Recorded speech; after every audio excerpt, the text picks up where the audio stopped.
All right, welcome to this Tuesday, February 6th Planning Commission meeting. We have 3 action items. Has everyone been able to look at the minutes from the last meeting? Yeah. Any questions, changes, comments? Do I have a motion for approval? I'll motion. Have a first I'll second. and a second. All in favor, say aye. Aye. Motion carries. First up, we have a preliminary plat application for 2214 Junction Avenue. Baseline surveying on behalf of Dr. David Prosser from Northern Hills Eye Care Clinic has submitted a proposed plat of Lot 4F revised and public right-of-way dedication of Harmon Street located in the northwest 1/4 of Section 15, T5N, R5E, Black Hills Meridian, City of Sturgis, Meade County, South Dakota. The purpose of this is to combine the 2 parcels into one for the expansion of the eye care clinic. The lots are zoned in highway service, and this is an allowable use.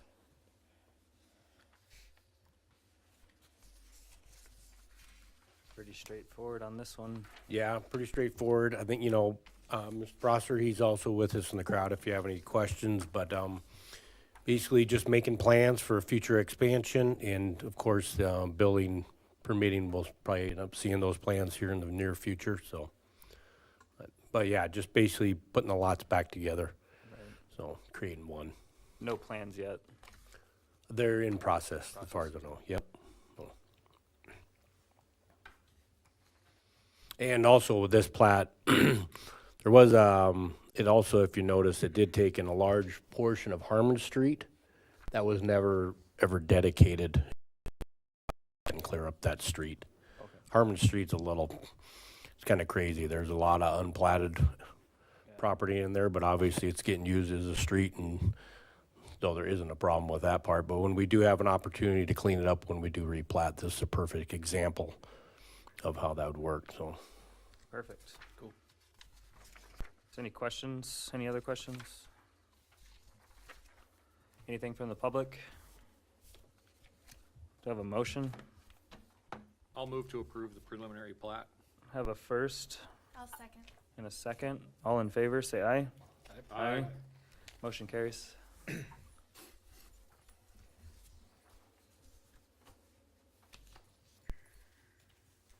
And the second one is consideration for variances to setbacks on non-conforming lot at 1919 Sherman Street. Lisa McFarland has submitted an application for a variance to side and front setbacks and replacing aging mobile home in highway service with a new. The variance required to allow placement of mobile home in highway service is non-conforming, and the desire is to replace with a newer mobile home with unknown dimensions. I did put the variance consideration criteria that we have gone over several times. If you wish for me to read through that again, I will. Otherwise, I'm going to skip down to signage was placed on the property on January 10th, 2024. 15 landowner response forms went out. 4 were returned with 100% approval. The staff makes recommendation to approve due to hardship with narrowness of the lot and location of the utilities.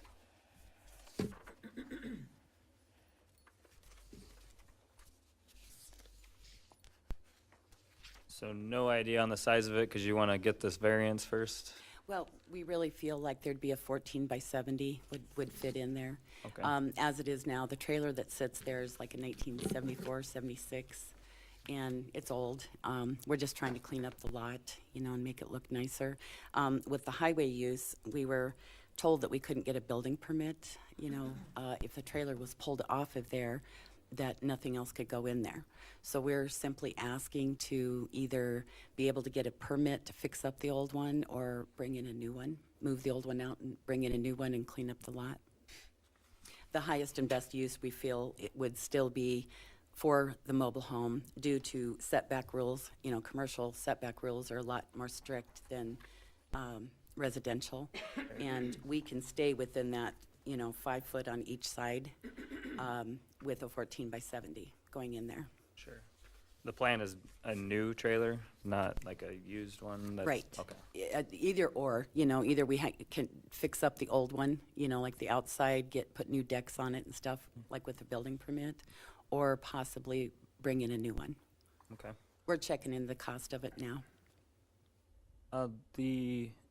The two properties next door, are those also highway use or the resident? Okay. Let's Yeah. not see if about replat or rezoning it, but if they're already highway use, you can't really do that. Unfortunately, it's kind of an odd zoning area in that Sure. area over It really is, and it was done years ago without the knowledge of my aunt. She did not know that it had been changed to highway use. But there's 3 houses right next to each other there. Right. And, you know, really the highest and best use would be to leave it residential. So we were just asking if we could have permission to do that. Sure. Anything to clean it up. Right. We're trying. Yeah. Small lot, yeah. There's an existing 1-car garage there with a concrete floor in it, so it is a pretty, structure-wise sound, in very good shape. So we would like to, like scrape and paint, repaint it, clean the lot up, and bring in a new home, or fix up the old one. Yeah. And you can see in the picture there, it's, there's snow on the ground right now, but we've already started, the cleanup on it. Okay. Any other questions? Anything from the public? Do I have a motion? I'll motion. Have a first I'll second it. and a second. All in favor, say aye. Aye. All opposed, same sign. Motion carries. Thank you so much. Thank you. Okay, and then after this, do I wait to hear from you? Is that what we do? You'll- Nope, I'll go ahead and send an email to you with the follow-up for the council. Okay, very good. Thank you. Thank you. Thank you very much.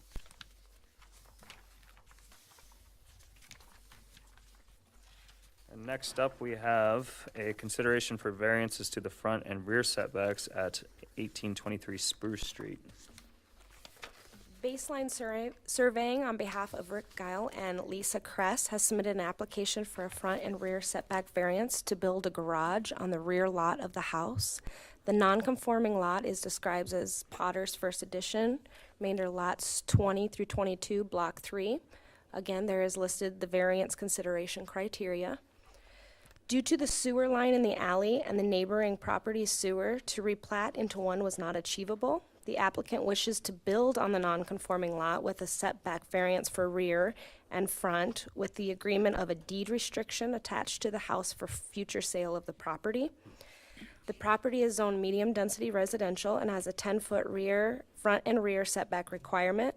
Signage was placed on the property January 10th, 2024. 19 landowner response forms went out. 10 were returned with 100% approval. Staff makes recommendation to approve due to special circumstances and conditions that exist in the location of the sewer lot. Welcome back. Hello again. Can we get the GIS? Oh, that would work right there. Perfect. Okay, so meeting with staff, we were trying to figure out, how we can build a garage on the lot on the west side of the alley. So concerns with the city, of course, were, well, now we'd have a separate lot with just a garage structure, no residence on it, which is against the ordinance. So after looking at it and coming up with the best size, kind of the best lot configuration, the one thing, like Brittany asked, putting the deed restriction on this property, what that'll do is make it to where those two lots can never be sold separately. So putting that deed restriction on it makes it so that garage will always go with that house and vice versa. So, and that kind of working with staff, that kind of made us work down, fit that ordinance and stuff there too. So, really, the only variance we're asking for, well, there's 2 variances, because we met the side variance. This is on both the north and south side. So, but we are asking for a rear setback variance against the railroad tracks, and then in the front, on the alley part. That is a kind of a dead-end alley right there at that point, unimproved, where the owners will, once they build the garage and do their hard surfacing, will improve that portion of the alley that they'll be using. So, and having that 5-foot setback from the alley, the nice part is they own the, you know, the house next to it, so they can actually take, when you're backing a vehicle out, and utilize their backyard as part of that driving surface too. So that way it won't be a problem, you know, so. Is that sewer dedicated right away then? Most of it, what we can tell, it's located in the alleyway. So that's why we initially looked at it, and we're gonna vacate the alley and plat all everything into one property. But, once we discovered where that main line, sewer line is, city or Public Works really didn't want to dedicate, or, you know, vacate the alley, still maintain the, you know, where the sewer line is. Then there's, from that sewer line manhole, which is basically gonna be in front of where the garage is gonna be built, there's a couple long service lines that are kinda unaware where exactly they are, but they do go to the houses to the south, so everybody, Rick and Lisa, they're all acknowledgement that those exist and will honor, you know, obviously for the sewer lines to still remain to do where they are without having to be moved, so. But, So the plan for hard surface gravel, or no, I think we're gonna do a concrete pan in the front of the Probably garage. asphalt in that Yeah, alley. alley, Okay. so, yeah, so. Yeah, clean that area up. yeah.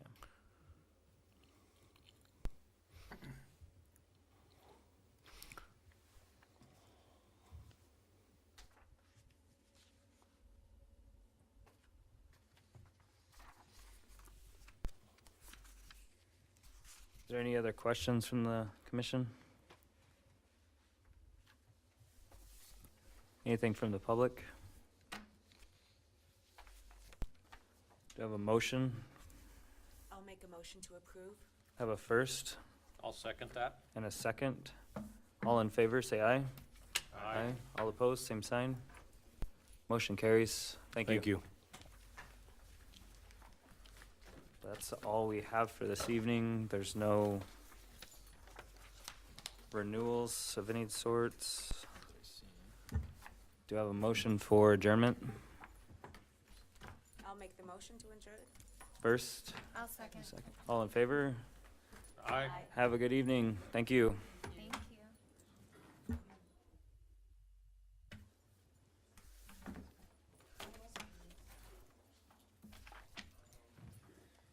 I thought this was supposed to be a big one. It's nice when they just wrote out, just approve it because of this. It's like, oh, then I'm not gonna ask the question.